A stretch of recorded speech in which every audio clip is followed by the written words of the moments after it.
Hyderabad మాదాపూర్లో road ప్రమాదం జరిగింది. Mind space సమీపంలో డీసీఎం బీభత్సం సృష్టించింది. స్కూటీని డీసీఎం ఢీకొట్టడంతో మహిళ మృతి చెందింది.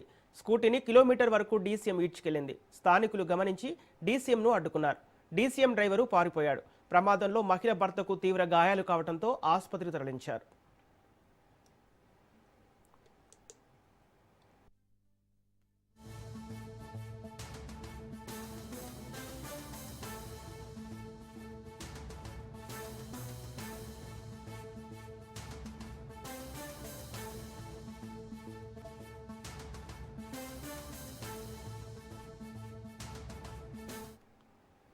హైదరాబాద్ మాదాపూర్లో రోడ్డు ప్రమాదం చోటు చేసుకుంది. మైండ్ స్పేస్ సమీపంలో డీసీఎం బీభత్సం సృష్టించింది.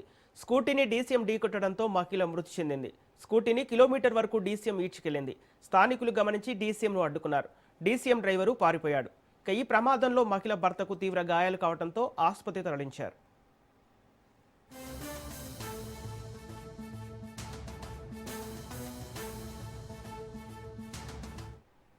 ఇదే అంశానికి సంబంధించి పూర్తి డీటెయిల్స్ మా ప్రతినిధి పవన్ అందిస్తారు. పవన్, హైదరాబాద్ మాదాపూర్లో యాక్సిడెంట్ కి సంబంధించి అప్డేట్స్ ఏంటి?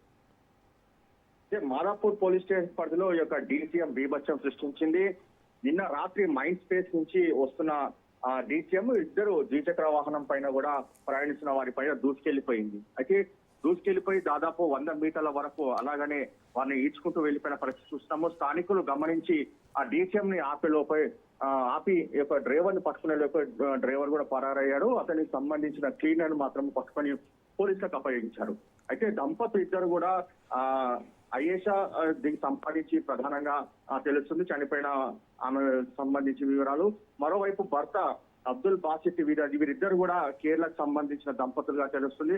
మహేశ్వరంలో ఉంటూ మలబార్ గోల్డ్ సంబంధించిన దాంట్లో పనిచేసినట్లుగా పోలీసులు గుర్తించారు. మొత్తానికి కేసు నమోదు చేసుకున్నారు. అంతేకాకుండా డీసీఎం సంబంధించి డ్రైవర్ ని కూడా అదుపులోకి తీసుకోవడానికి కూడా పోలీసులు ఒక టీం కూడా ఏర్పాటు చేశారు. మొత్తానికి ఈ యొక్క ఘటనలో అదే డ్రైవర్ నిర్లక్ష్యం వల్ల అగేషా అనే 22 సంవత్సరాల అమ్మాయి మృతి చెందింది. భర్త మాత్రము హాస్పిటల్లో ట్రీట్మెంట్ తీసుకుంటున్నారు. Thank you Pawan.